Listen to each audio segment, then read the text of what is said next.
Evolución.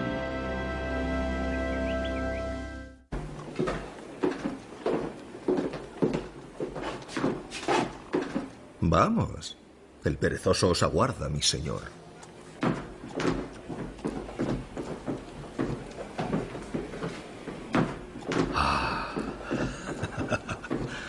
¡Qué magnífico animal! ¿Ras? Desde luego. Owen ha hecho un trabajo excelente. Sin duda es un soberbio espécimen. Pensé que le gustaría. Vengan y verán mi trabajo. El chimpancé es el simio de 4 manos más hábil. Así que toda diferencia entre su anatomía y la humana es instructiva. He estado pensando Por ejemplo, el simio irracional posee caninos, como los perros. Son sus armas de destrucción, a diferencia de los señores del reino animal. Sí, pero creo... Y el pie humano tiene un valor taxonómico decisivo. Nuestros pies son para caminar y nuestras manos para asir. Las manos y pies de este bruto sirven para el mismo fin. Pero hay una asombrosa similitud. Estoy escribiendo un libro sobre... Mi hermano también trabaja en un nuevo libro. Vengan, les mostraré a qué me refiero.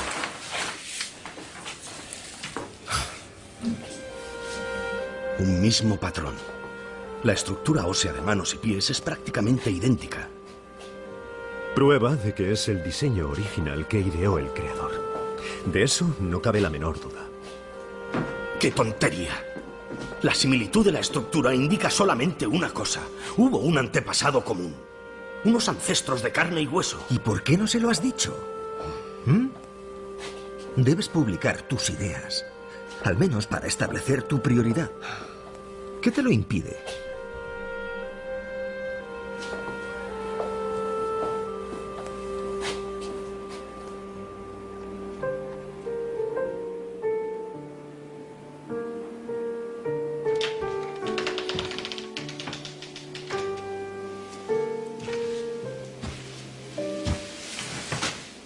¿Qué ocurre? Ya he esbozado mi teoría sobre las especies. Creo que es un gran paso para la ciencia. Si algo llegara a sucederme... ¿Qué quieres decir? Si muriera... ¿Morirte, Charles? Por el amor de Dios. Por favor, querida, es importante. Si algo llegara a sucederme, quiero que te encargues de que se publique. 400 libras bastarán para imprimirlo y promocionarlo. No te va a pasar nada. Aquí dices que el ojo humano podría haberse formado por una selección gradual de pequeñas, pero siempre útiles desviaciones. Sí. Es una suposición muy seria, Charles. Bueno, si me equivoco en eso, me equivoco en todo. Mi teoría se vendría abajo. ¿Puede tu teoría aclarar cómo mis ojos y oídos, mis manos y mi corazón pueden juntos reproducir los sonidos que Chopin oía en su cabeza? ¿No es eso un don de Dios? Es un don, pero no creo que sea de Dios. Eres un hombre de ciencia. No quieres creer nada hasta que esté demostrado. Pero hay cosas que no se pueden probar. Para mí sería una pesadilla pensar que no seguiremos juntos toda la eternidad en el cielo.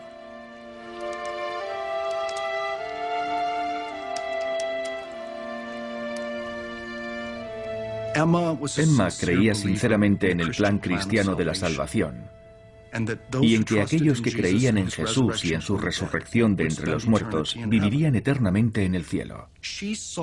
Ella veía que las especulaciones de su marido sobre el origen de las especies y de la humanidad cuestionaba el plan divino de salvación. Dios quedaba en un lugar remoto en el universo de su marido.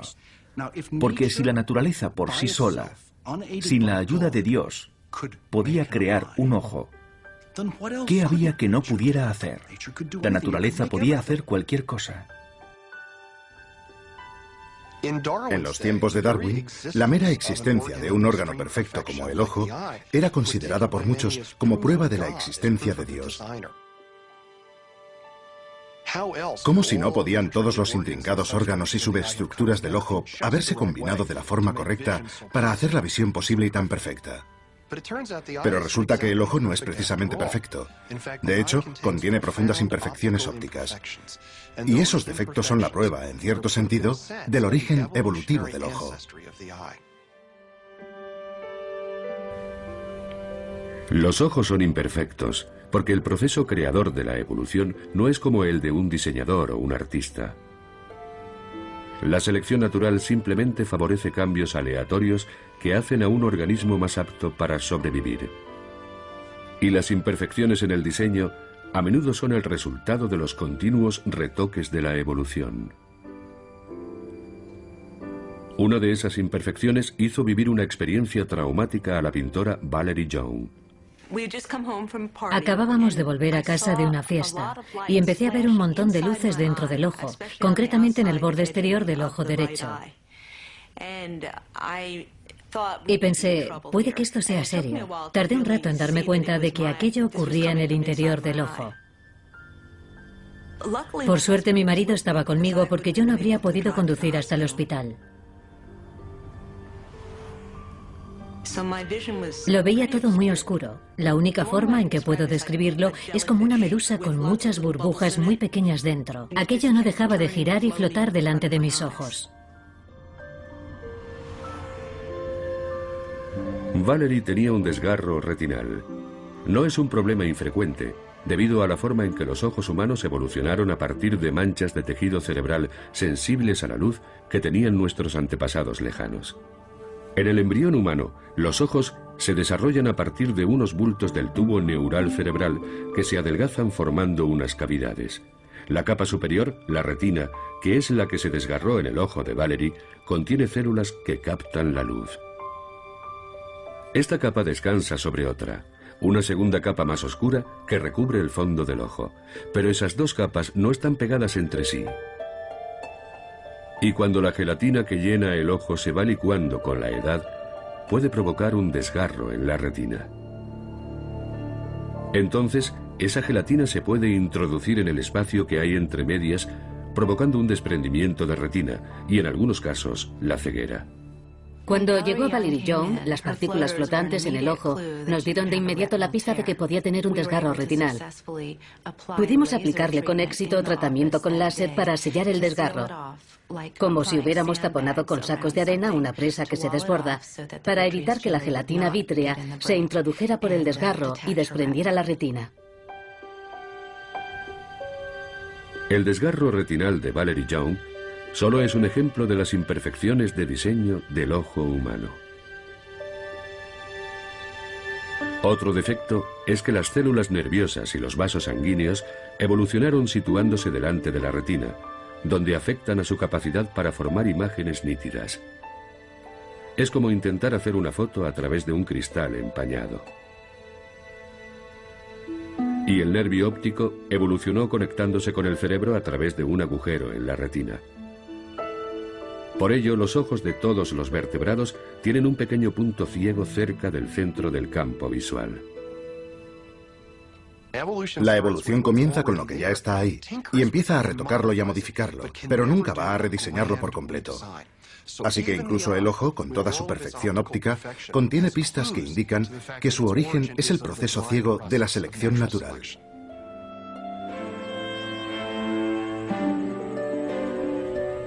Darwin creía que lo que él llamaba un órgano de complejidad extrema, como el ojo, podía evolucionar en pequeños pasos si se le daba suficiente tiempo. Cualquier rasgo que mejorase la visión supondría una ventaja para la búsqueda de comida, o para el apareamiento, o para evitar a los depredadores.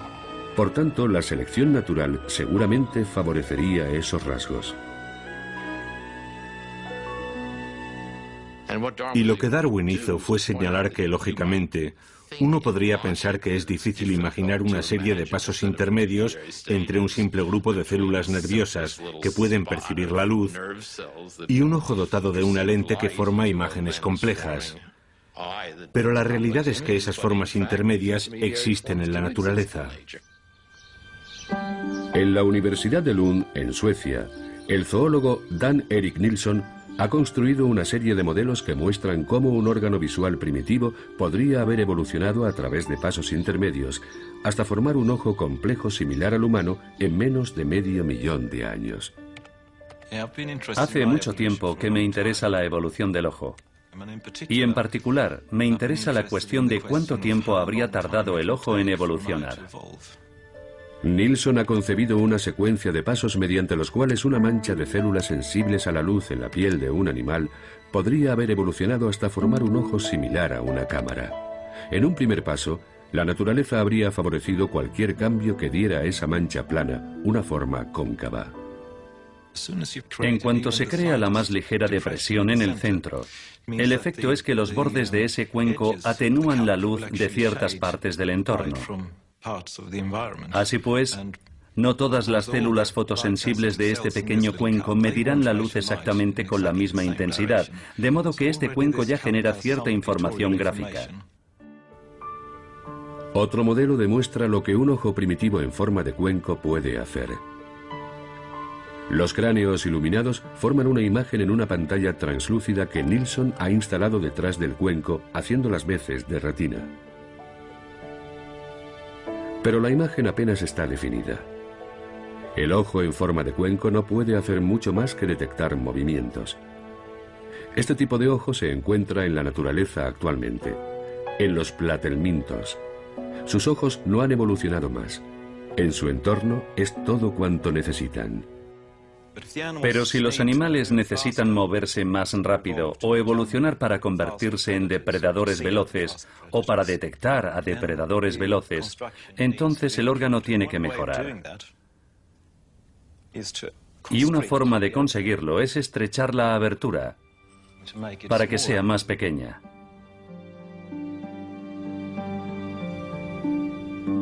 Esto es lo que ocurrió con animales como el nautilo. A lo largo de miles de generaciones, la selección natural favoreció a los que tenían unas aberturas oculares ligeramente más estrechas, ya que enfocaban un poco mejor la luz. Esto funcionaba hasta cierto punto.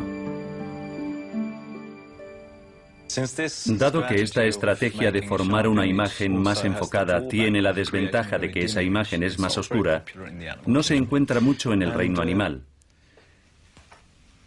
Y hay una solución alternativa que ha llegado a ser muy empleada. Es la solución que emplean nuestros ojos y consiste en añadir una lente. La lente del modelo de Nilsson está formada por dos finas capas de plástico transparente entre las que se puede inyectar agua, lo que hace que esas paredes de plástico se abomben formando una lente convexa. Este sistema reproduce lo que debió hacer la selección natural a lo largo de varios cientos de miles de generaciones, favoreciendo a los animales que tenían una capa redondeada y transparente en sus ojos y que permitía que la luz se enfocara con mayor claridad en la retina. De modo que podemos ir pasando gradualmente de un ojo sin lente e ir inyectando cada vez más agua, haciendo que la lente se abombe cada vez más, con lo que la imagen se vuelve cada vez más nítida. Así podemos pasar gradualmente desde un ojo simple pigmentado con forma de cuenco, que apenas tiene la capacidad de determinar la dirección de la fuente de iluminación, hasta un ojo complejo como una cámara similar a las que tenemos nosotros. Y así debió ser exactamente la forma en la que se produjo la evolución del ojo.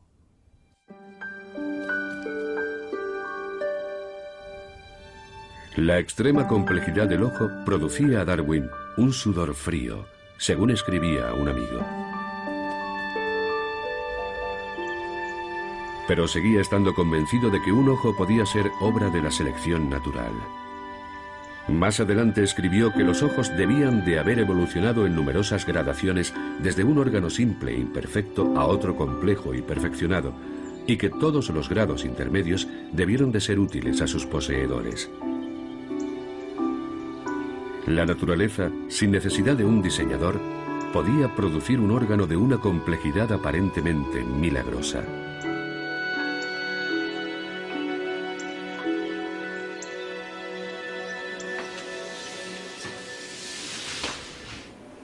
Huele fatal. Annie, Mira esto.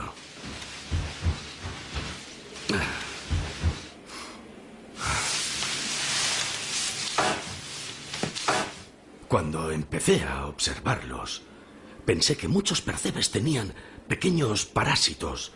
Son animales o plantas que viven en otro animal o planta y que se alimentan de él, como el muérdago en un manzano. Pero no lo eran. ¿Sabes lo que son? No. Se trata de pequeños padres. Las madres llevan a los pequeños papás a su alrededor, colgando de los faldones. Como tú y mamá. Como mamá y yo. Creo que este es el percebe más interesante que existe en el mundo entero. ¿Cómo lo llamamos? Barnabas. Barney. Es más corto. Barney el percebe.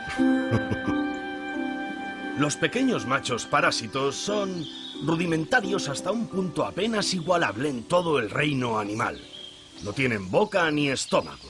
En verdad, son poco más que una diminuta cabeza sobre un pene enroscado enorme. Me recuerdan a mí, salvo en lo de la boca y el estómago. ¿De qué os reís? De nada, de nada. Charles. Charles, ¿estás bien? Charles. Erasmus, vamos a casa.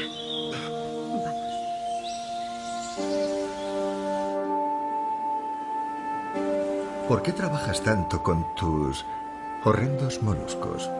Uf. No son horrendos moluscos, son horrendos crustáceos. Y tengo horrendas palomas y lombrices también. Me aportan las pruebas que necesito para mi teoría.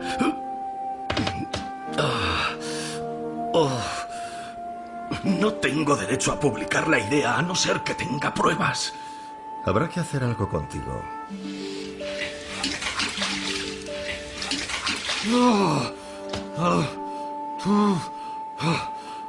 Su dolencia estomacal es de origen nervioso. Es consecuencia de un esfuerzo mental excesivo y el agua fría sirve para estimular la circulación y alejar el exceso de sangre de los nervios estomacales inflamados. Nada de azúcar, ni sal, ni bacon, ni alcohol, ni tabaco. De hecho, cualquier cosa agradable está prohibida.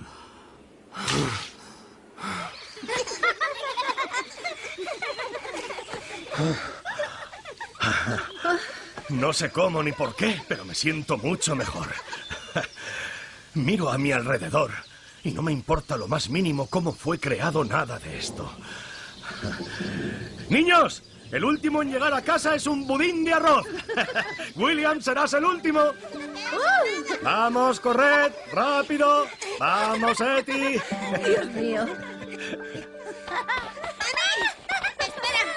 ¡No seas tramposa! ¡Espera! Oh. ¡Annie! ¡Annie, has ganado!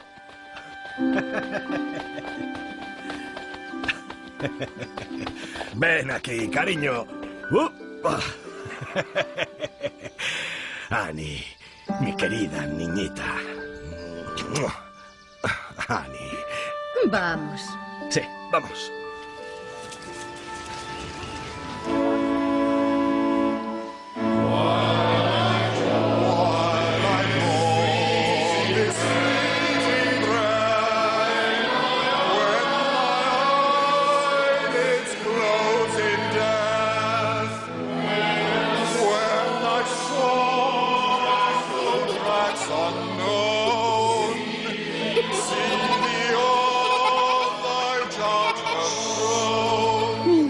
No está bien reírse.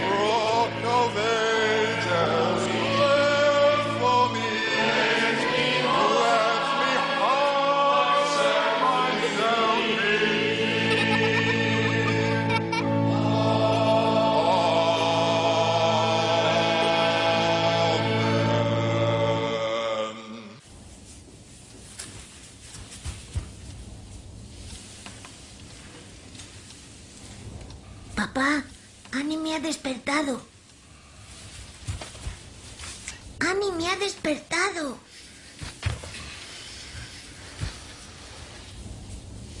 Mamá, despierta. Annie está llorando.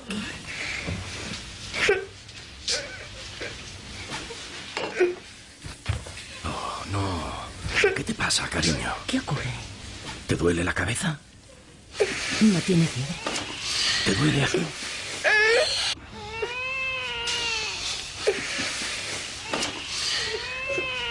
No pasa nada, cariño. Te pondrás bien.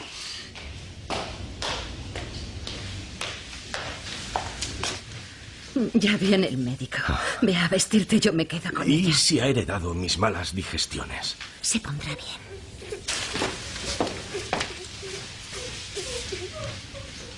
Pobrecita mía.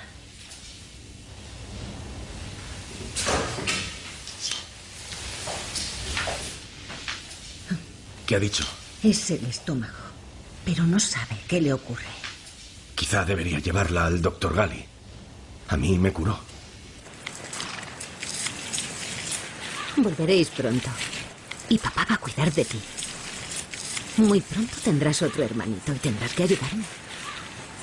Dile adiós a Eti, vamos. Os echaré de menos.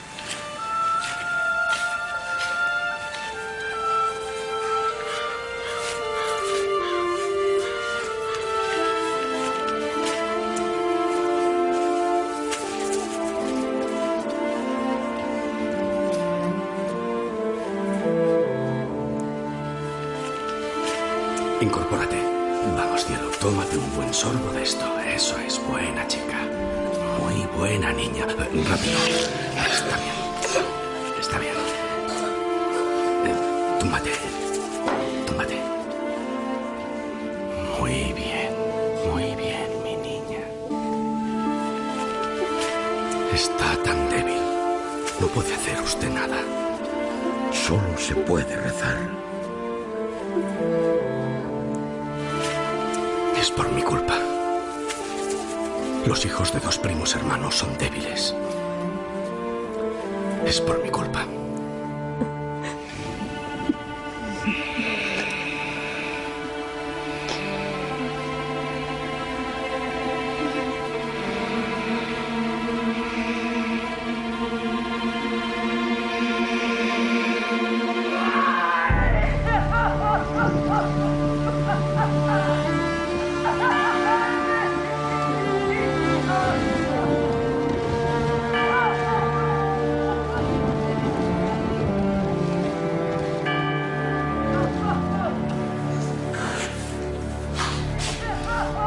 La muerte se ha debido a una fiebre biliar de carácter tifoideo. El Señor nos lo da. El Señor nos lo quita. ¡Por favor! ¡Déjeme!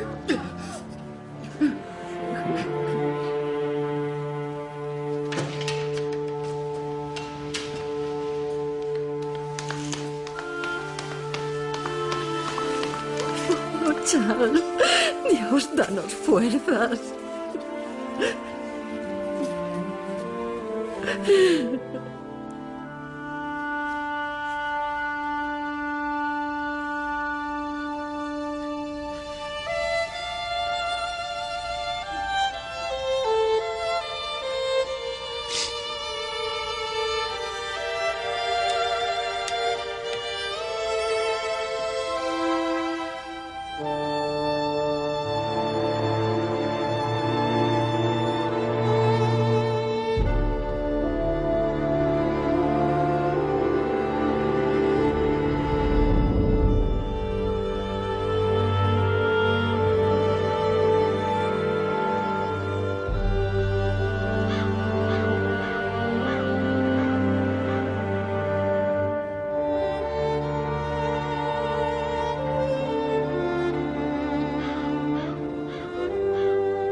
Por favor, Charles. Por favor. Vamos, niños.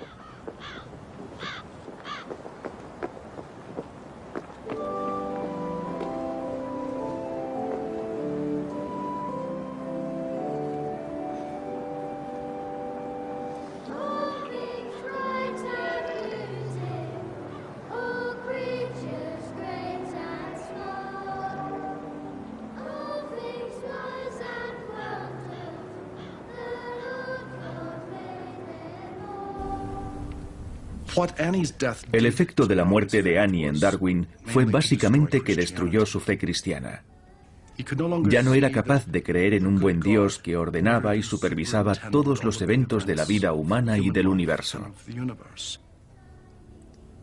Y creía que Annie no merecía el castigo de Dios, ni tampoco de la naturaleza. Simplemente había sido víctima de la lucha por la existencia, la lucha amoral e inconsciente que solo seguía las leyes de la naturaleza.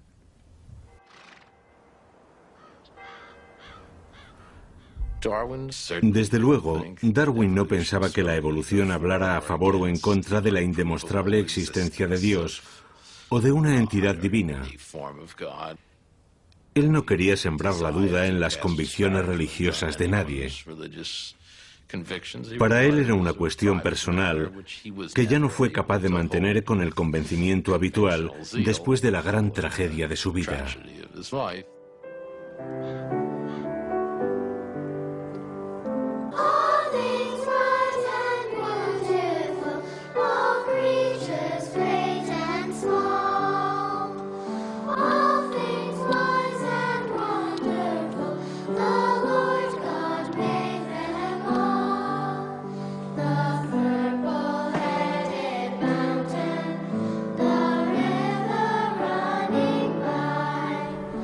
Hoy en día hay científicos que mantienen todas las actitudes posibles ante la religión, desde el ateísmo al agnosticismo o a una espiritualidad general, y muchos, como el biólogo Ken Miller, practican la religión de un modo tradicional.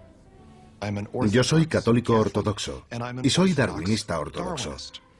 Mi idea de Dios es la de un ser supremo que actúa de acuerdo con los principios y las ideas que Darwin nos explicó sobre el origen de las especies. A menudo mis alumnos me dicen, usted dice que cree en Dios, pero ¿en qué clase de Dios? ¿Un Dios moderno, tipo New Age? ¿Un poder divino de tipo piramidal? ¿Cree, como algunos científicos, que Dios es la suma de todas las leyes de la física? Y yo les digo que mis creencias religiosas son totalmente convencionales.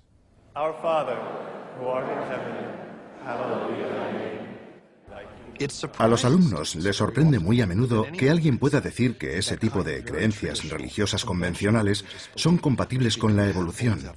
Pero es así.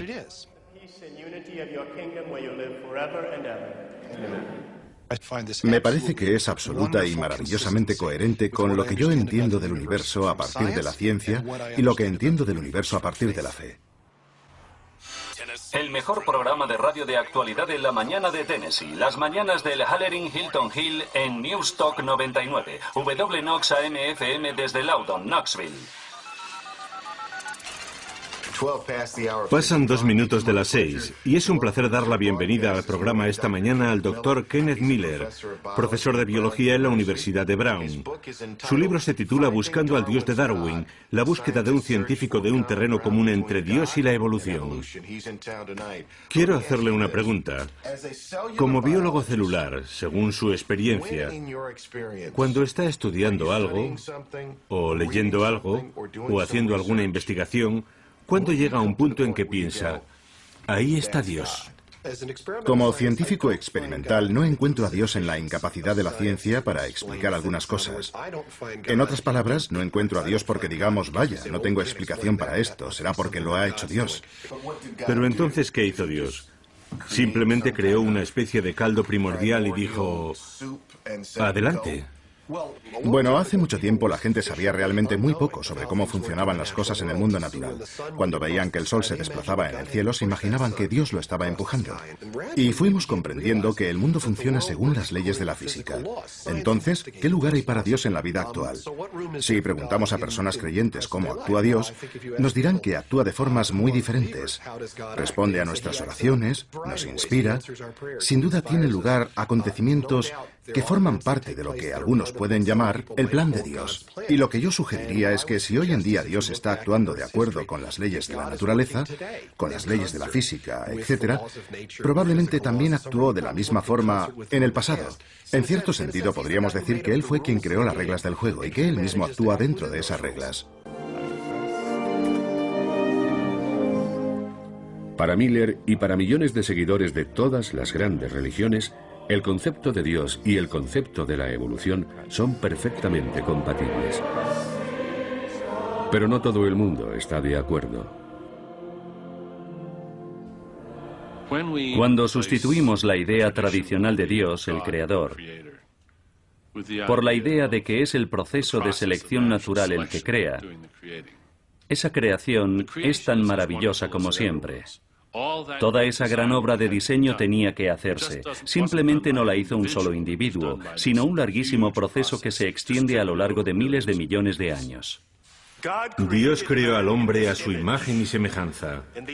A imagen de Dios, Él lo creó. Al hombre y a la mujer, Él los creó.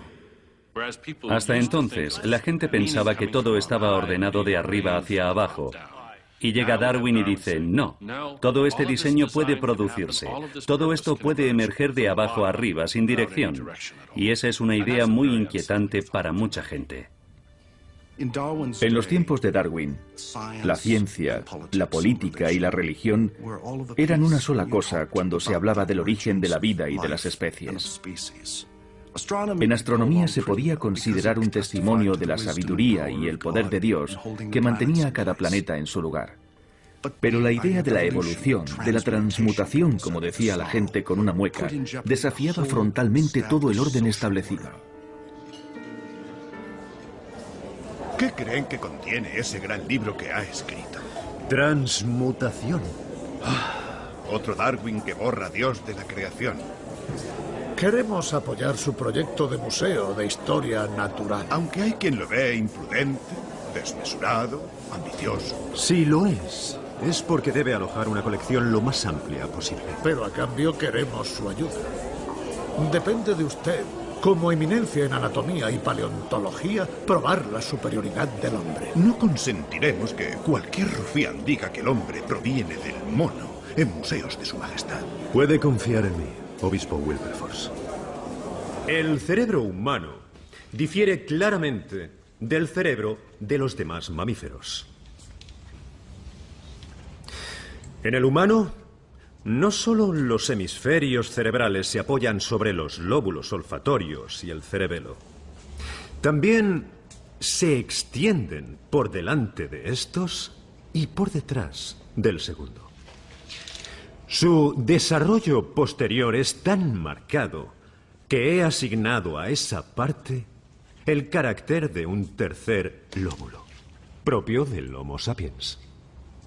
El hipocampo menor. Un tercer lóbulo. Peculiares facultades mentales se asocian a esta forma superior de cerebro. Por eso considero al ser humano no como un mero representante de una subclase distintiva, sino como miembro de una clase reservada para él solo. El cerebro humano es en sí mismo prueba de unas facultades morales y religiosas. Tales son los dones que nosotros, y solo nosotros, poseemos.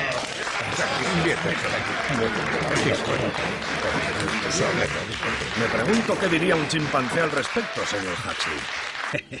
Mataría por saberlo. Su teoría está construida sobre arena. Es un pórtico corintio sobre boñiga de vaca. Sí. Esos santurrones empeñados en asfixiar toda investigación conflictiva. Los únicos jueces posibles de la ciencia son observar y experimentar, no la autoridad, el poder y el rango. No haga de su desacuerdo con Owen algo personal.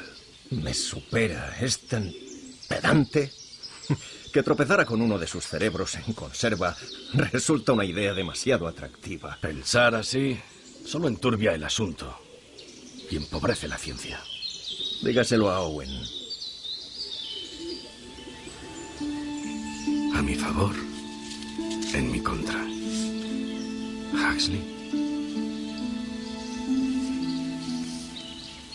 Huxley está diciendo en público lo que tú piensas en privado. Charles, deja de posponerlo. Tienes bastantes percebes como para hundir un barco y mientras te quitan protagonismo. Eso no importa. Mi libro es lo que cuenta. Cuando el trabajo esté hecho. ¿Tratará sobre el hombre? Hay demasiados prejuicios sobre el tema. Vamos, los haya o no, debes publicarlo.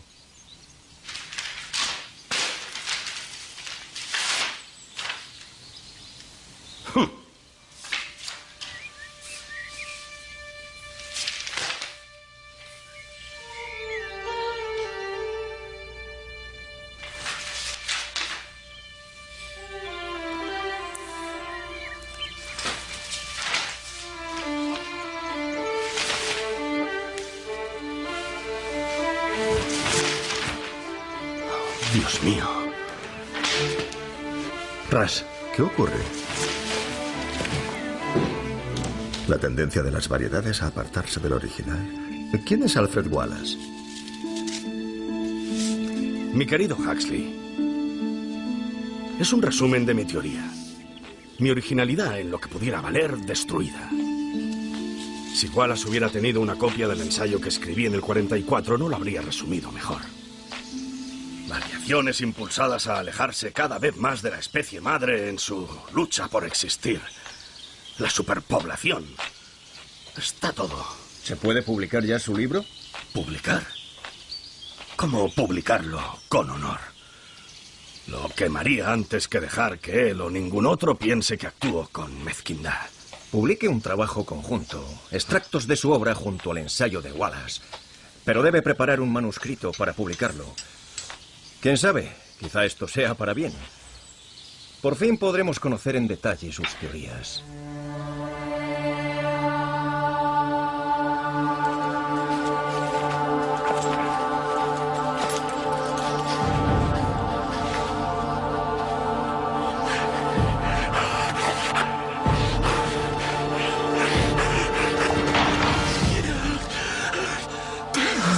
¿Qué te pasa? Este libro va a acabar conmigo.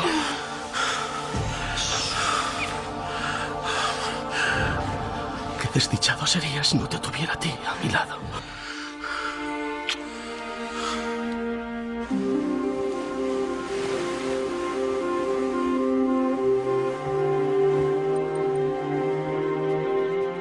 En mis viajes a bordo del HMS Beagle como naturalista, me llamaron poderosamente la atención ciertos hechos sobre la distribución de los seres orgánicos que habitan América del Sur y sobre las relaciones geológicas entre los presentes y los pasados habitantes de dicho continente.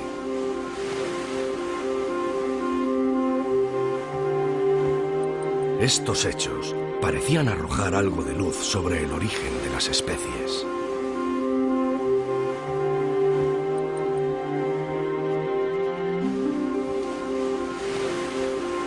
Ese misterio entre los misterios.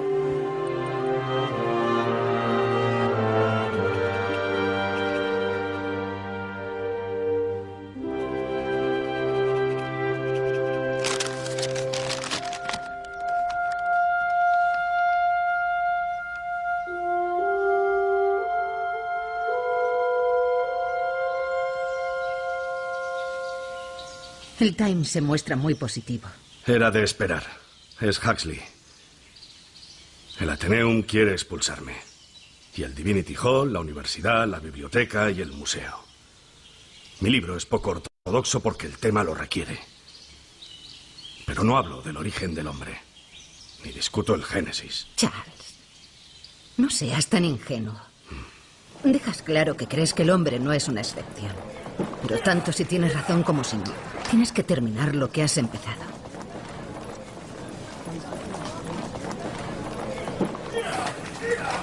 ¡Darwin! ¡Darwin! Ah, Owen. ¿Cómo se atreve?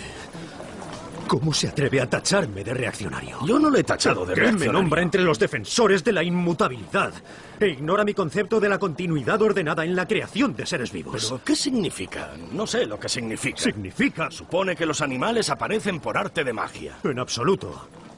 Usted cree que la selección es la única ley creativa posible, pura suerte como lanzar dados. Las nuevas especies nacen de forma natural de acuerdo con la ley de Dios. Bien, yo no creo sé que... quién le ha metido en esto. Huxley. Vamos, Richard. No quiero tratar con los Huxleys de este mundo y usted no debería. Abusan de la ciencia. Debería avergonzarse. Su libro se mofa del clero e insulta a la humanidad. Es nihilismo. Solo un hombre carente de alma podría afirmar que desciende de las bestias.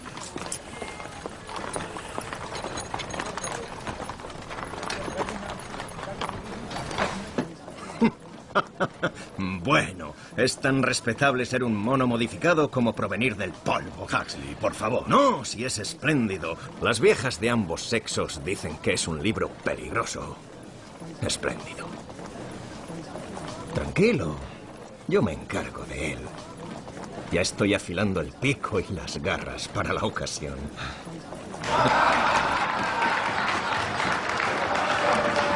Gracias. Ven.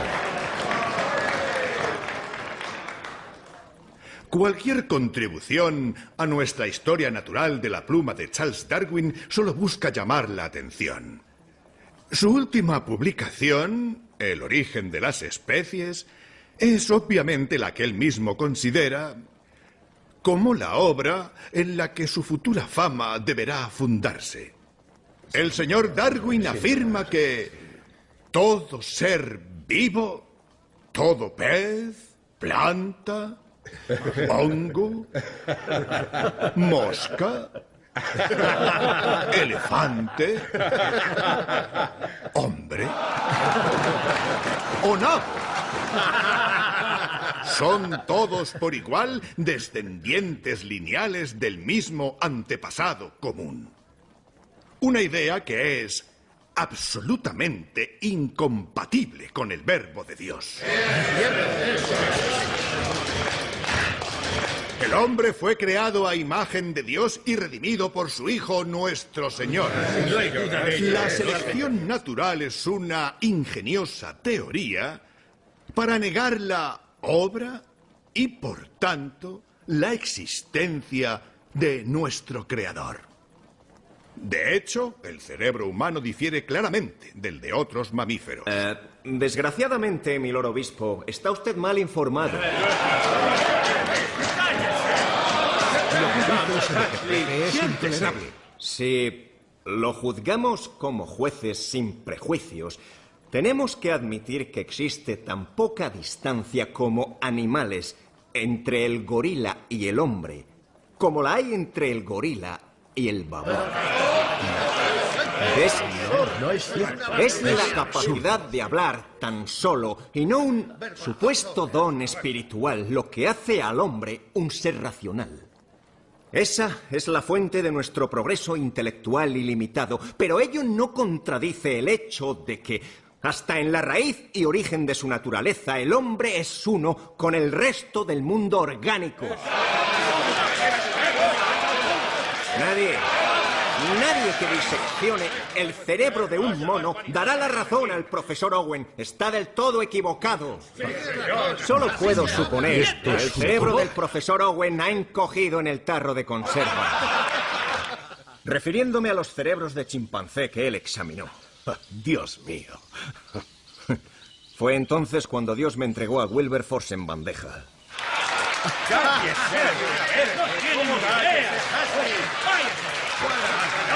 Me pregunto, señor Huxley, si es por parte de su abuelo o de su abuela por la que cree descender de un simio.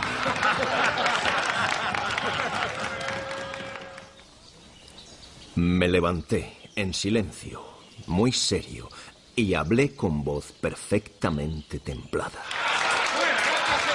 Si la cuestión que me plantea es si prefiero a un miserable mono por abuelo o a un hombre de gran inteligencia, investido de una gran influencia y que aún así emplea sus facultades y su influencia con el mero propósito de introducir el ridículo en una seria discusión científica, yo afirmo sin la menor duda mi preferencia por el simio. ¿Dijo eso? Eso dije, o fue algo muy similar. ¿Cómo pudo atacar a todo un obispo en público? ¿No siente ningún respeto por la púrpura? Lady Brewster se desmayó y tuvieron que llevarse. Y entonces el almirante Fitzroy se puso en pie. ¿Fitzroy? ¡Esto! ¡Creed en esto! ¡Creed en Dios, no en el hombre! Vaya.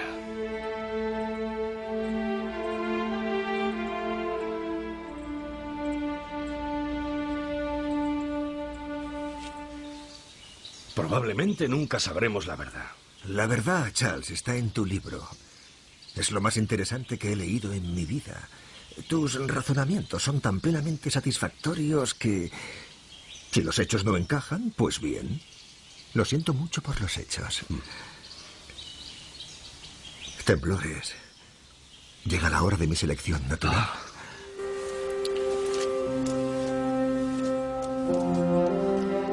Durante más de un siglo, mucha gente ha pensado que la conclusión a extraer de la visión de Darwin es que el Homo sapiens, nuestra especie, solo es un animal más, que no hay nada moralmente especial en nosotros.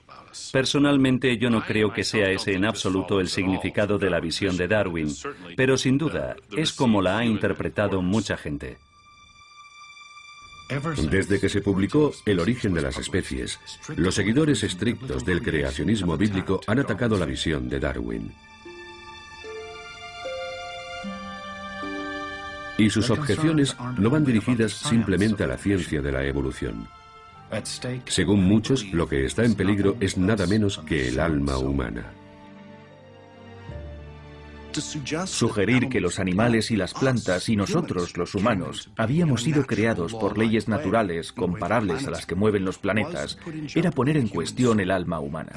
Y el alma humana es el quid de la cuestión, porque si no somos diferentes de los animales y no vamos a vivir eternamente en el cielo o en el infierno, ¿por qué vamos a comportarnos de forma diferente a los animales en esta vida? En el siglo XIX, en los tiempos de Darwin, era una audacia afirmar que los humanos y los chimpancés estaban estrechamente relacionados. No había apenas datos científicos. Pero desde entonces hemos encontrado muchas pruebas. Primero vimos aparecer las pruebas fósiles, restos de antepasados humanos que tenían rasgos simiescos y que hacían plausible la idea de que los humanos y los chimpancés teníamos ancestros comunes. Pero en los últimos 20 años hemos visto emerger una nueva clase de datos que han demostrado que existe una relación muy estrecha entre chimpancés y humanos. Y viene del análisis del ADN. Esto es ADN. Nosotros tenemos ADN. Los chimpancés, las bacterias, las petunias, los cangrejos tienen ADN. Todos los seres vivos, animales, plantas, peces, ranas, todos tenemos ADN. Y si comparamos el ADN de dos especies cualesquiera, podemos establecer la cercanía de la relación que hay entre ellas. En los primeros tiempos de la investigación con ADN, se extraía una doble cadena de ADN de cada especie para compararlas. Al calentarlas, las cadenas se separaban. Cuando dos cadenas simples, una de cada especie, se unían y se enfriaban, siempre se combinaban volviendo a formar la familiar doble hélice. El grado en que las cadenas se combinan da la medida de su similitud. Y resultaba que el ADN humano y el del chimpancé se combinaban casi a la perfección. Actualmente esa similitud se puede ver aún con mayor claridad. Ahora las secuencias de ADN se pueden leer letra a letra. Aquí estamos viendo las secuencias de ADN de un gen en particular que se encuentra en el hombre y en el chimpancé. Y lo que resulta evidente es que el ADN humano y el del chimpancé son idénticos en un 98%. Son básicamente iguales. Solo hay un par de letras diferentes. ¿Y por qué hay solo un par de letras diferentes? Porque los chimpancés y nosotros tuvimos un antepasado común hace solo unos pocos millones de años. Y esas pequeñas diferencias se han producido durante la propagación de ese ADN durante esos millones de años. Si hubiera pasado más tiempo desde que compartimos ese antepasado común, se habrían acumulado más diferencias. Si se compara el mismo gen de una rata, se observan muchas más diferencias.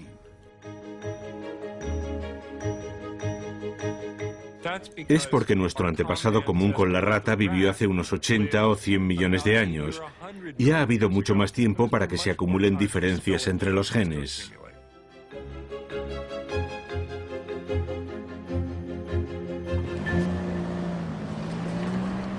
Los chimpancés y los humanos estamos hechos a partir de plantillas, que son idénticas en un 98%. Pero, ¿qué hay de la forma en que humanos y chimpancés pensamos y nos comportamos en el mundo? ¿Existen también similitudes? Vaya, estás haciendo flexiones. Ten cuidado. La psicóloga Sally Boysen explora los puntos comunes entre las mentes de los chimpancés y los humanos. Una investigación que podría ayudar a explicar cómo evolucionó la mente humana.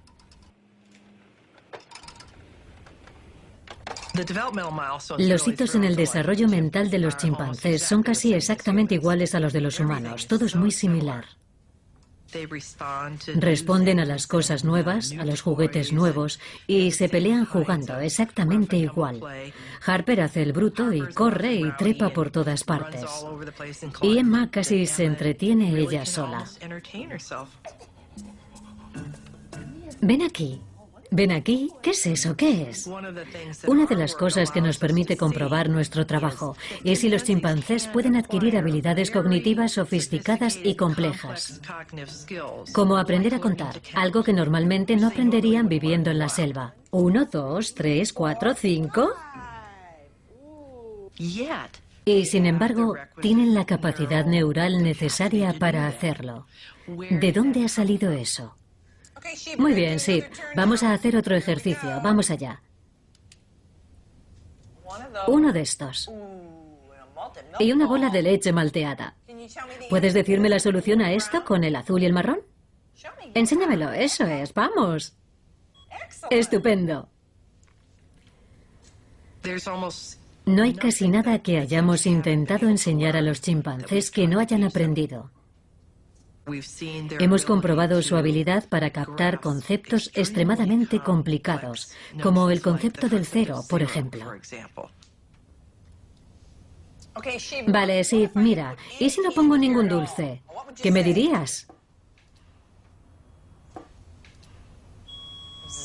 0, eso es. No hay ningún dulce.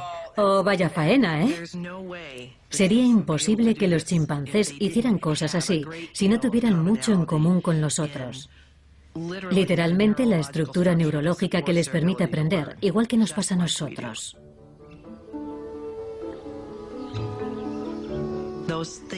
Esas cosas son absolutamente comparables y tienen que venir de un antepasado común.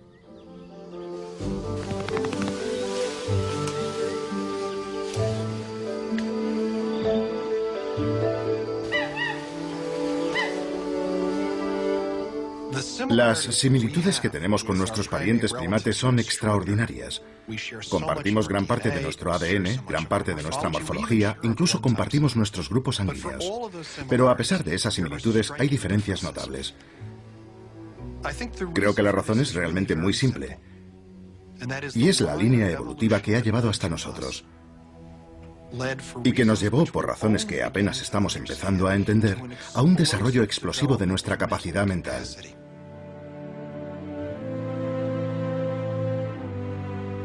Y lo que ocurrió claramente fue que la selección natural favoreció la evolución de los organismos que podían comunicarse, que podían manipular símbolos y que podían construir lenguajes.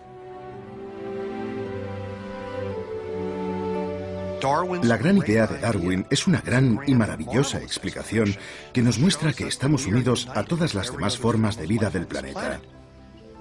Y eso me parece muy emocionante y quizá una forma muy ennoblecedora de ver las cosas.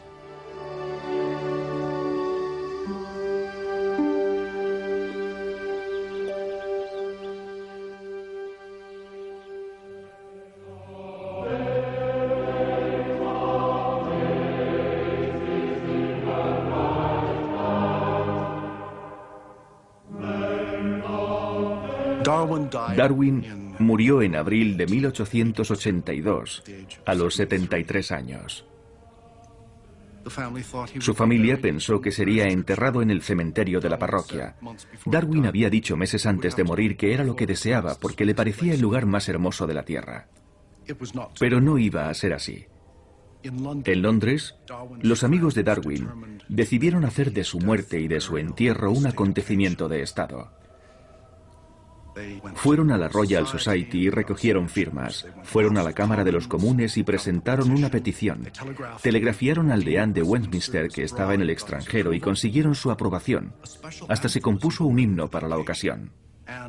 Y el 26 de abril, una semana después de su muerte, el cuerpo de Darwin entraba en procesión con todos los honores por el pasillo central de la abadía de Westminster para ser enterrado junto a la tumba de Sir Isaac Newton. El entierro de Darwin celebró la vasta transformación social que estaba viviendo Inglaterra. Había nuevas colonias, nuevas industrias y nuevos hombres para dirigirlas. El cuerpo de Darwin fue consagrado para mayor gloria de esos nuevos profesionales, porque él había naturalizado la creación y había puesto la naturaleza humana y el destino humano en sus manos. La sociedad ya no volvería a ser igual.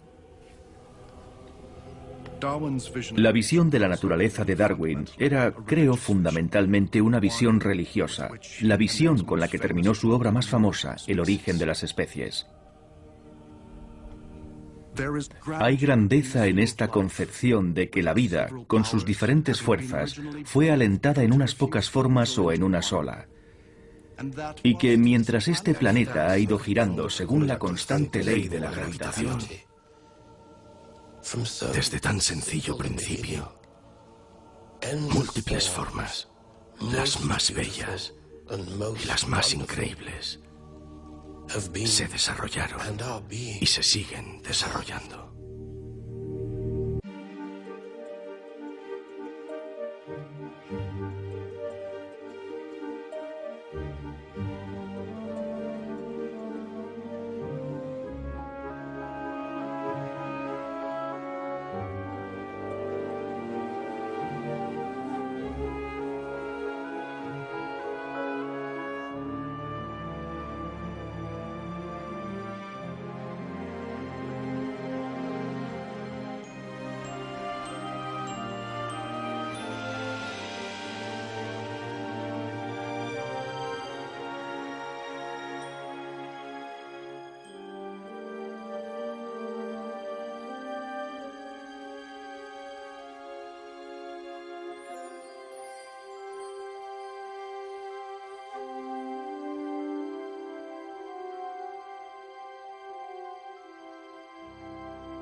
Huele fatal. Annie, mira esto.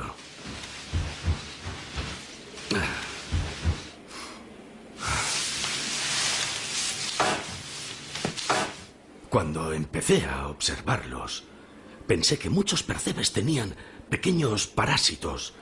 Son animales o plantas que viven en otro animal o planta y que se alimentan de él, como el muérdago en un manzano. Pero no lo eran. ¿Sabes lo que son? No. Se trata de pequeños padres. Las madres llevan a los pequeños papás a su alrededor, colgando de los faldones. Como tú y mamá. Como mamá y yo. Creo que este es el percebe más interesante que existe en el mundo entero. ¿Cómo lo llamamos? Barnabas. Barney. Es más corto. Barney el percebe. Los pequeños machos parásitos son rudimentarios hasta un punto apenas igualable en todo el reino animal. No tienen boca ni estómago. En verdad, son poco más que una diminuta cabeza sobre un pene enroscado enorme. Me recuerdan a mí, salvo en lo de la boca y el estómago. ¿De qué os reís? De nada, de nada. Charles. Charles, ¿estás bien? Charles. Erasmus, vamos a casa.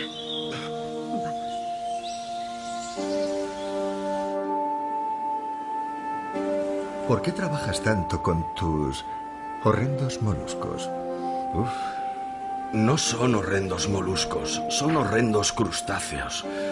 Y tengo horrendas palomas y lombrices también. Me aportan las pruebas que necesito para mi teoría.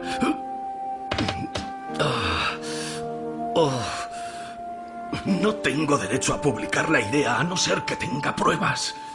Habrá que hacer algo contigo.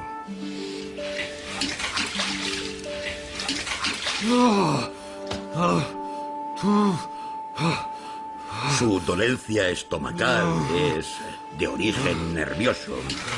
Es consecuencia de un esfuerzo mental excesivo y el agua fría sirve para estimular la circulación y alejar el exceso de sangre de los nervios estomacales inflamados. Nada de azúcar, ni sal, ni bacon, ni alcohol, ni tabaco. De hecho, cualquier cosa agradable... El desgarro en el ojo de Valerie contiene células que captan la luz. Esta capa descansa sobre otra, una segunda capa más oscura que recubre el fondo del ojo, pero esas dos capas no están pegadas entre sí. Y cuando la gelatina que llena el ojo se va licuando con la edad, puede provocar un desgarro en la retina. Entonces, esa gelatina se puede introducir en el espacio que hay entre medias, provocando un desprendimiento de retina y, en algunos casos, la ceguera. Cuando llegó Valerie Jones, las partículas flotantes en el ojo nos dieron de inmediato la pista de que podía tener un desgarro retinal. Pudimos aplicarle con éxito tratamiento con láser para sellar el desgarro, como si hubiéramos taponado con sacos de arena una presa que se desborda, para evitar que la gelatina vítrea se introdujera por el desgarro y desprendiera la retina. El desgarro retinal de Valerie Jones solo es un ejemplo de las imperfecciones de diseño del ojo humano. Otro defecto es que las células nerviosas y los vasos sanguíneos evolucionaron situándose delante de la retina, donde afectan a su capacidad para formar imágenes nítidas. Es como intentar hacer una foto a través de un cristal empañado. Y el nervio óptico evolucionó conectándose con el cerebro a través de un agujero en la retina. Por ello, los ojos de todos los vertebrados tienen un pequeño punto ciego cerca del centro del campo visual. La evolución comienza con lo que ya está ahí y empieza a retocarlo y a modificarlo, pero nunca va a rediseñarlo por completo. Así que incluso el ojo, con toda su perfección óptica, contiene pistas que indican que su origen es el proceso ciego de la selección natural.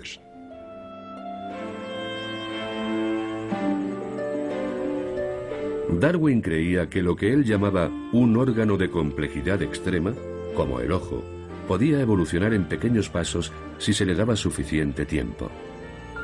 Cualquier rasgo que mejorase la visión supondría una ventaja para la búsqueda de comida, o para el apareamiento, o para evitar a los depredadores.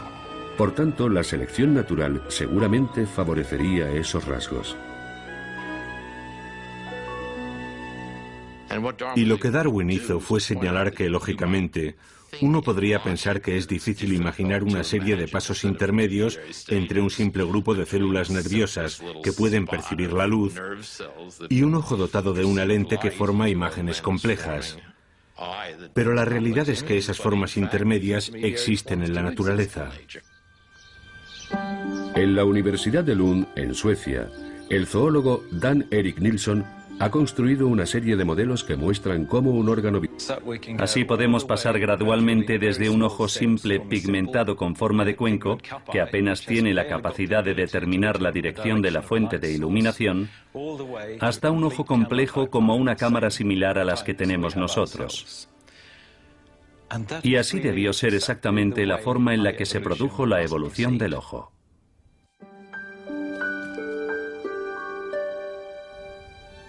La extrema complejidad del ojo producía a Darwin un sudor frío, según escribía un amigo. Pero seguía estando convencido de que un ojo podía ser obra de la selección natural. Más adelante escribió que los ojos debían de haber evolucionado en numerosas gradaciones desde un órgano simple e imperfecto a otro complejo y perfeccionado, y que todos los grados intermedios debieron de ser útiles a sus poseedores. La naturaleza, sin necesidad de un diseñador, podía producir un órgano de una complejidad aparentemente milagrosa.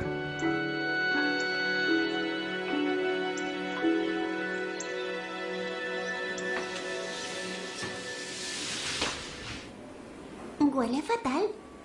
Annie, mira esto.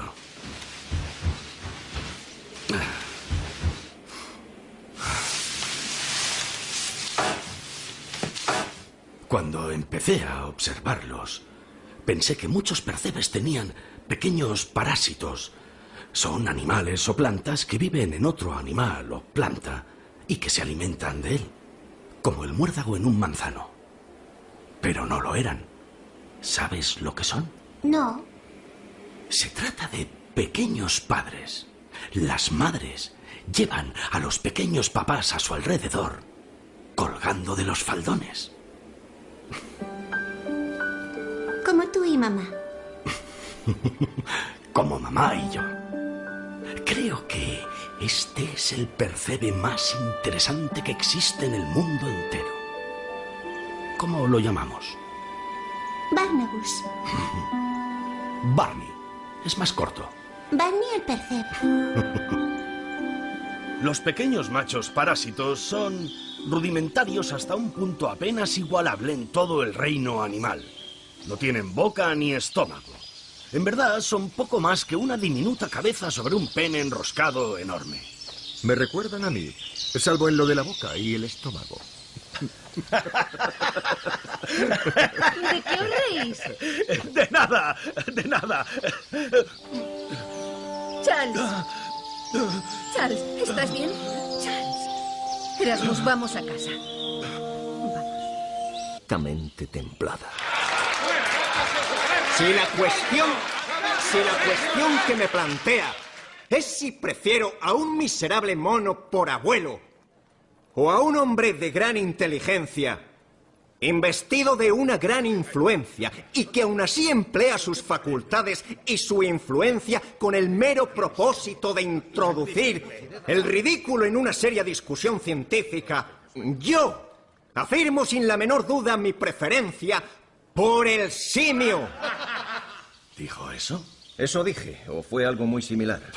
¿Cómo pudo atacar a todo un obispo en público? ¿No siente ningún respeto por la púrpura? Lady Brewster se desmayó y tuvieron que llevarse. Y entonces el almirante Fitzroy se puso en pie. ¿Fitzroy? ¡Esto! ¡Creed en esto! ¡Creed en Dios, no en el hombre! Vaya.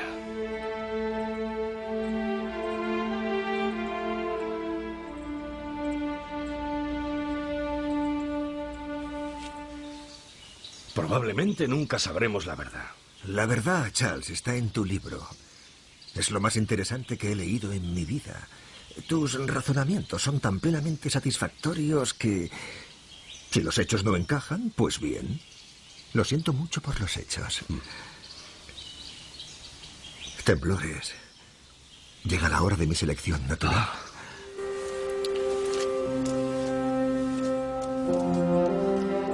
Durante más de un siglo, mucha gente ha pensado que la conclusión a extraer de la visión de Darwin es que el Homo sapiens, nuestra especie, solo es un animal más, que no hay nada moralmente especial en nosotros. Personalmente, yo no creo que sea ese en absoluto el significado de la visión de Darwin, pero sin duda es como la ha interpretado mucha gente. Desde que se publicó El origen de las especies, los seguidores estrictos del creacionismo bíblico han atacado la visión de Darwin. Y sus objeciones no van dirigidas simplemente a la ciencia de la evolución. Según muchos, lo que está en peligro es nada menos que el alma humana. Sugerir que los animales y las plantas y nosotros, los humanos, habíamos sido creados por leyes naturales comparables a las que mueven los planetas, era poner en cuestión el alma humana.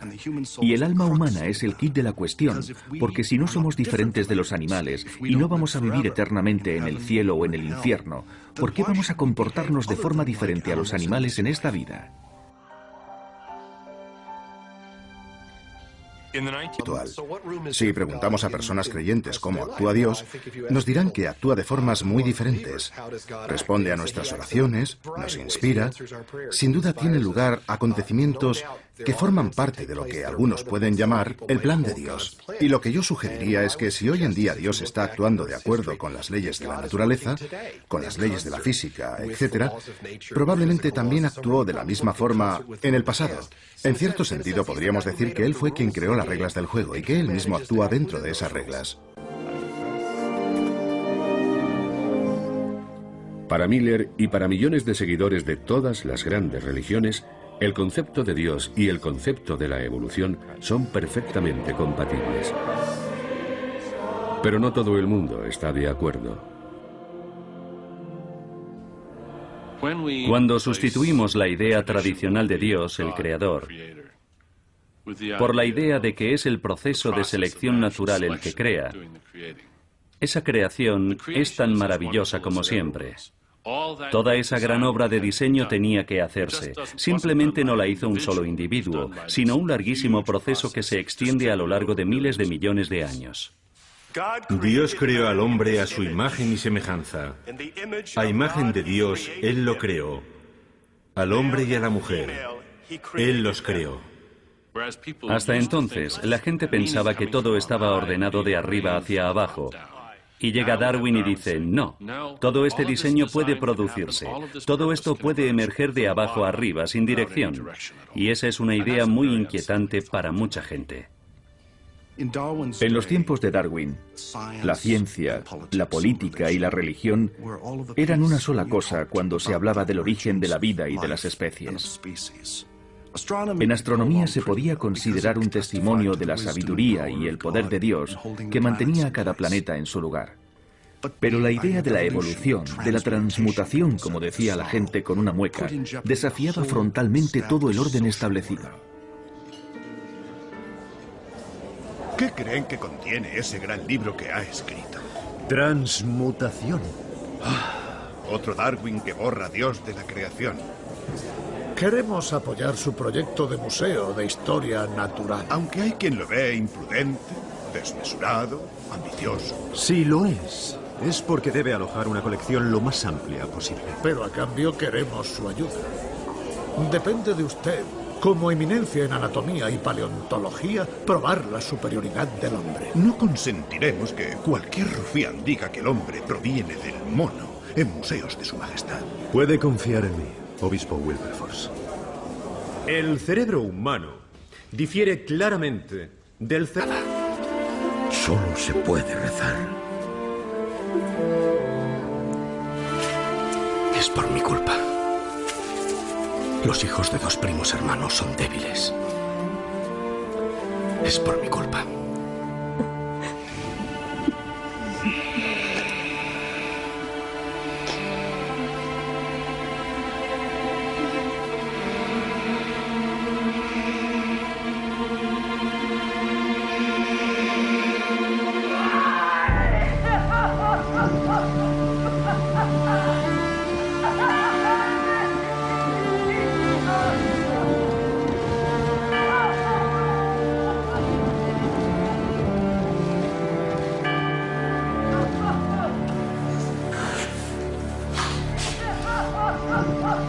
Se ha debido a una fiebre biliar de carácter tifoideo. El Señor nos lo da. El Señor nos lo quita. ¡Por favor!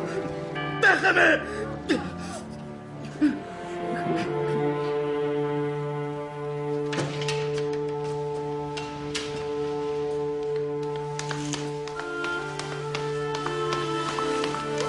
Oh, Charles, Dios, danos fuerzas.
El efecto de la muerte de Annie en Darwin fue básicamente que destruyó su fe cristiana.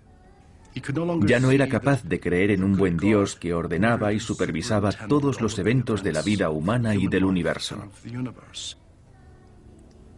Y creía que Annie no merecía el castigo de Dios, ni tampoco de la naturaleza. Simplemente había sido víctima de la lucha por la existencia, la lucha amoral e inconsciente que solo seguía las leyes de la naturaleza.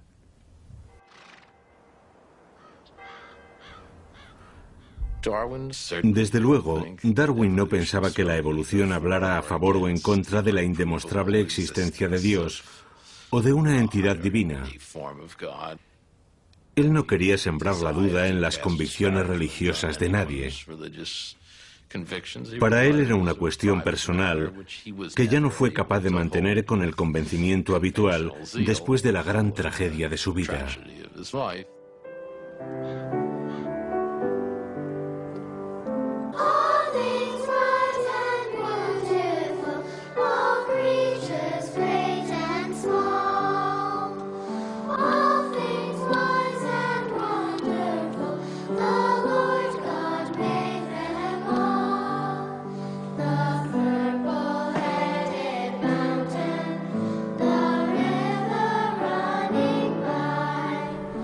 Hoy en día hay científicos que mantienen todas las actitudes posibles ante la religión, desde el ateísmo al agnosticismo o a una espiritualidad general, y muchos, como el biólogo Ken Miller, practican la religión de un modo tradicional.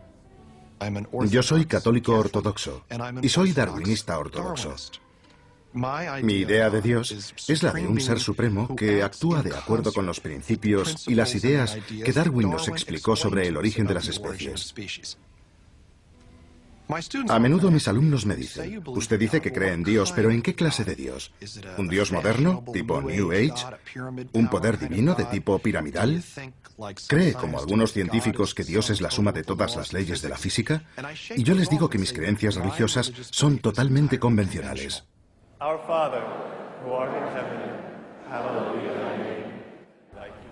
A los alumnos les sorprende muy a menudo que alguien pueda decir que ese tipo de creencias religiosas convencionales son compatibles con la evolución. Pero es así. Tales son los dones que nosotros, y solo nosotros, poseemos.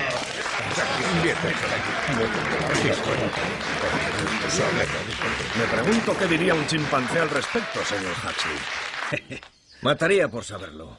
Su teoría está construida sobre arena. Es un pórtico corintio sobre boñiga de vaca. Sí. Esos santurrones empeñados en asfixiar toda investigación conflictiva. Los únicos jueces posibles de la ciencia son observar y experimentar, no la autoridad, el poder y el rango. No haga de su desacuerdo con Owen algo personal.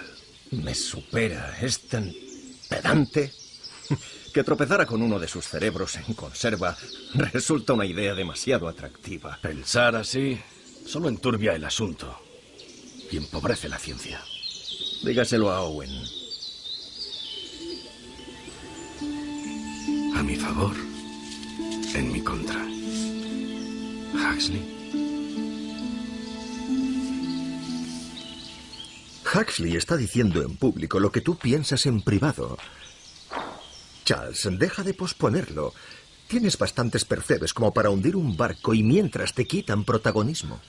Eso no importa. Mi libro es lo que cuenta. Cuando el trabajo esté hecho. ¿Tratará sobre el hombre? Hay demasiados prejuicios sobre el tema.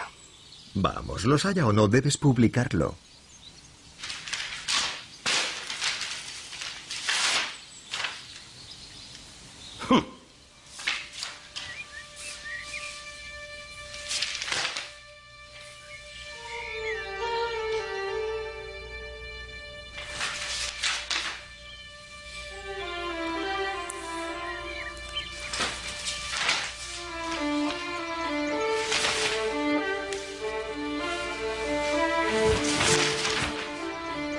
Dios mío. Ras, ¿qué ocurre? La tendencia de las variedades a apartarse del original. ¿Quién es Alfred Wallace? Mi querido Huxley, es un resumen de mi teoría.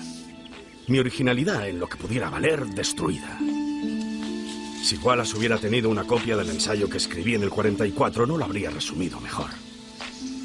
Variaciones impulsadas a alejarse cada vez más de la especie madre en su lucha por existir.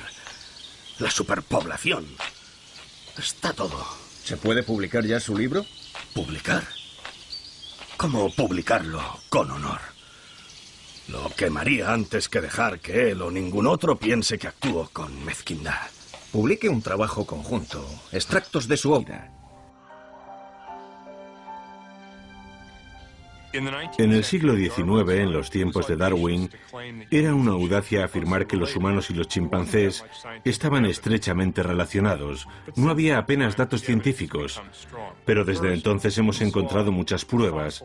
Primero vimos aparecer las pruebas fósiles, restos de antepasados humanos que tenían rasgos simiescos y que hacían plausible la idea de que los humanos y los chimpancés teníamos ancestros comunes. Pero en los últimos 20 años hemos visto emerger una nueva clase de datos que han demostrado que existe una relación muy estrecha entre chimpancés y humanos.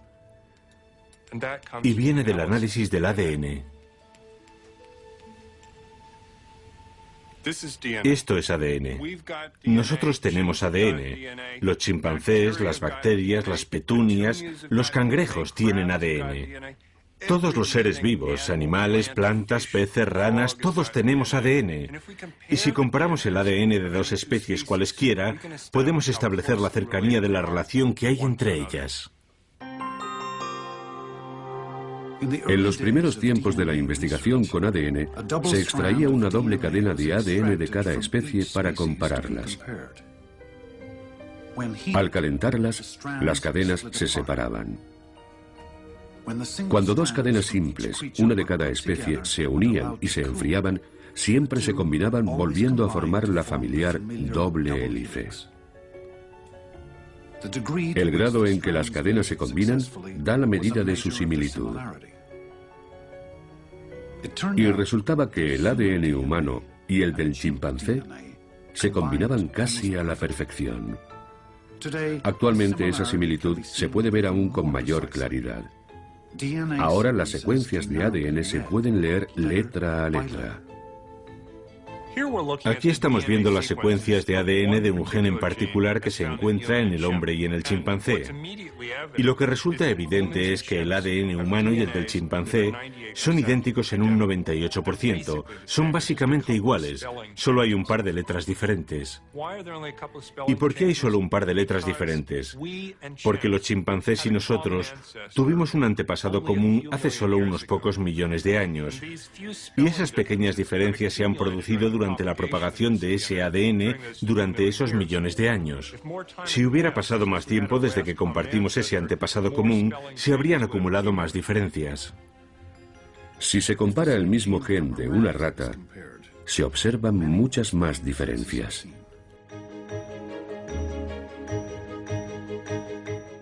Es porque nuestro antepasado común con la rata vivió hace unos 80 o 100 millones de años.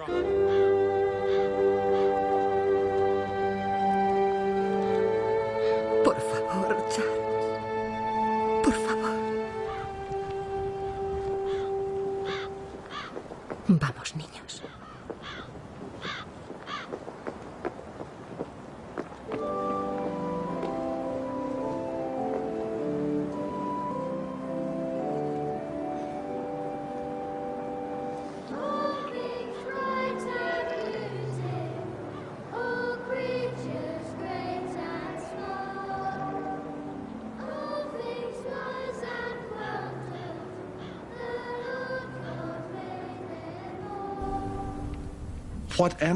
El efecto de la muerte de Annie en Darwin fue básicamente que destruyó su fe cristiana.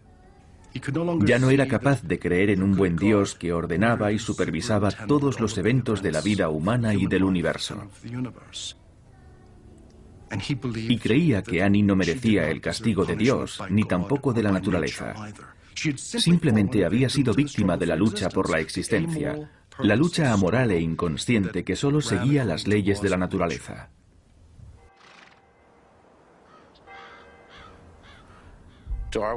Desde luego, Darwin no pensaba que la evolución hablara a favor o en contra de la indemostrable existencia de Dios o de una entidad divina.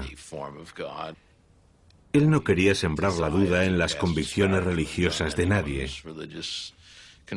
Para él era una cuestión personal que ya no fue capaz de mantener con el convencimiento habitual después de la gran tragedia de su vida.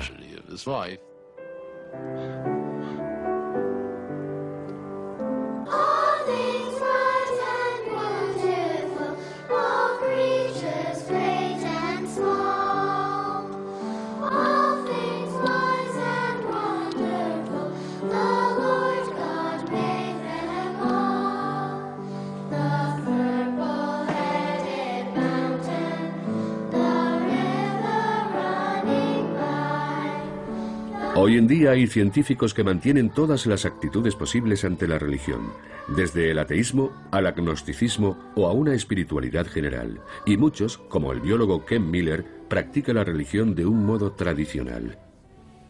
Yo soy católico ortodoxo y soy darwinista ortodoxo. Mi idea de Dios es la de un ser supremo que actúa de acuerdo con los principios y las ideas que Darwin nos explicó sobre el origen de las especies. A menudo mis alumnos me dicen, usted dice que cree en Dios, pero ¿en qué clase de Dios? ¿Un Dios moderno, tipo New Age? ¿Un poder divino de tipo piramidal?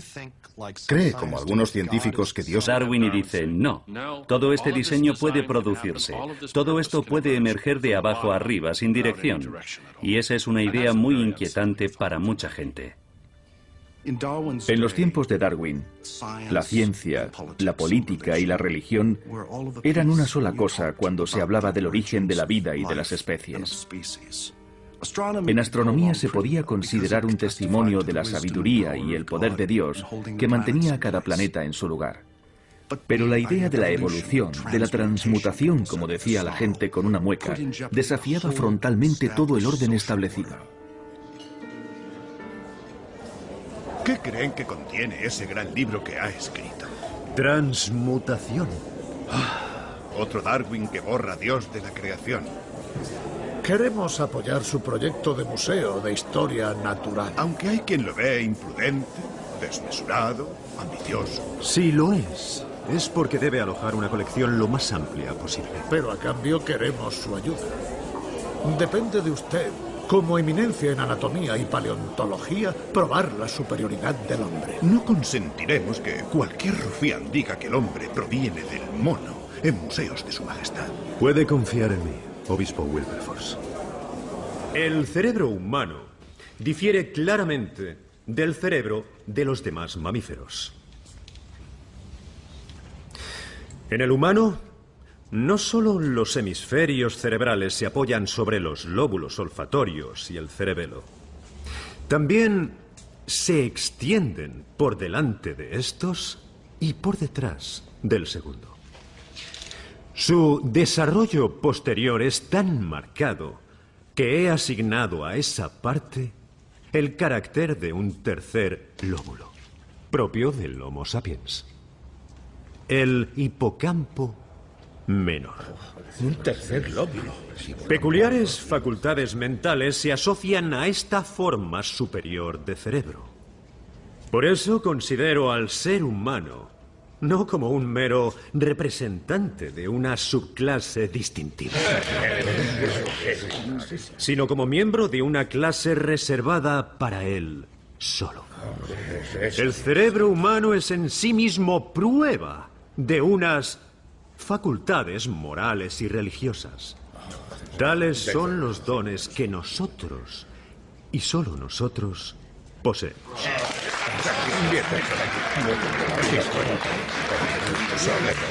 Me pregunto qué diría un chimpancé al respecto, señor Huxley. Mataría por saberlo. Su teoría está construida sobre arena. Es un pórtico corintio sobre boñiga de vaca. Sí. Esos santurrones empeñados en asfixiar todo.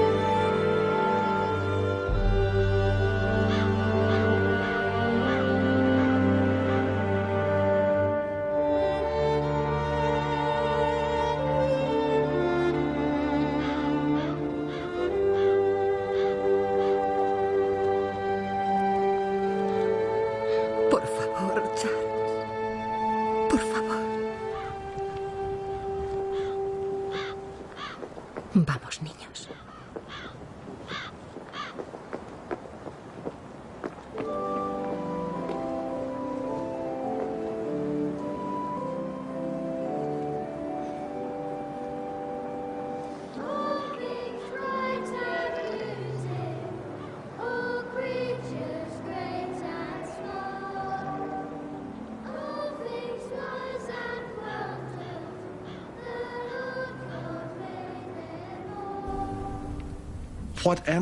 El efecto de la muerte de Annie en Darwin fue básicamente que destruyó su fe cristiana. Ya no era capaz de creer en un buen Dios que ordenaba y supervisaba todos los eventos de la vida humana y del universo.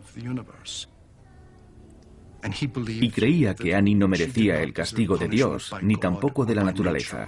Simplemente había sido víctima de la lucha por la existencia, la lucha amoral e inconsciente que solo seguía las leyes de la naturaleza.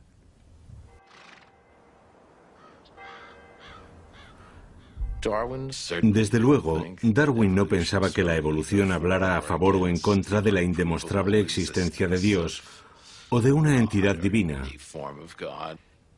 Él no quería sembrar la duda en las convicciones religiosas de nadie.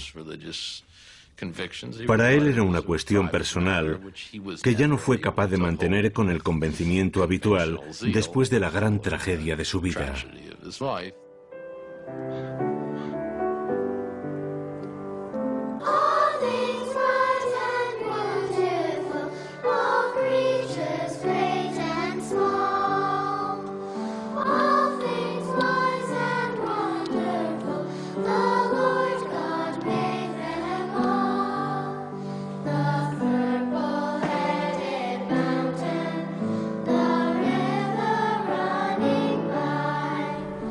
Hoy en día hay científicos que mantienen todas las actitudes posibles ante la religión, desde el ateísmo al agnosticismo o a una espiritualidad general, y muchos, como el biólogo Ken Miller, practican la religión de un modo tradicional. Yo soy católico ortodoxo y soy darwinista ortodoxo. Mi idea de Dios es la de un ser supremo que actúa de acuerdo con los principios y las ideas que Darwin nos explicó sobre el origen. Así podemos pasar gradualmente desde un ojo simple pigmentado con forma de cuenco, que apenas tiene la capacidad de determinar la dirección de la fuente de iluminación, hasta un ojo complejo como una cámara similar a las que tenemos nosotros. Y así debió ser exactamente la forma en la que se produjo la evolución del ojo.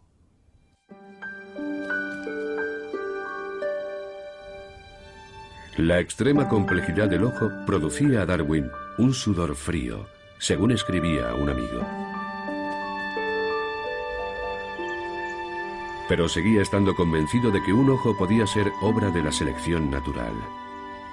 Más adelante escribió que los ojos debían de haber evolucionado en numerosas gradaciones desde un órgano simple e imperfecto a otro complejo y perfeccionado, y que todos los grados intermedios debieron de ser útiles a sus poseedores. La naturaleza, sin necesidad de un diseñador, podía producir un órgano de una complejidad aparentemente milagrosa.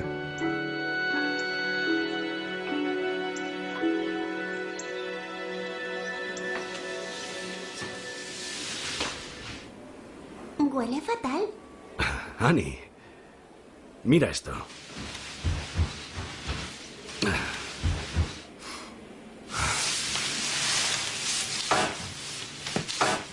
Cuando empecé a observarlos, pensé que muchos percebes tenían pequeños parásitos. Son animales o plantas que viven en otro animal o planta y que se alimentan de él, como el muérdago en un manzano. Pero no lo eran. ¿Sabes lo que son? No. Se trata de pequeños padres. Las madres llevan a los pequeños papás a su alrededor, colgando de los faldones. Como tú y mamá. Como mamá y yo. Creo que este es el percebe más interesante que existe en el mundo entero. ¿Cómo lo llamamos? Barnabas. Barney. Es más corto. Barney el percebe. Los pequeños machos parásitos son rudimentarios hasta un punto apenas igualable en todo el reino animal. No tienen boca ni estómago.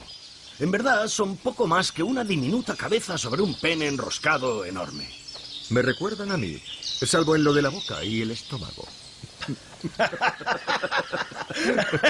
qué os reís? ¡De nada! ¡De nada!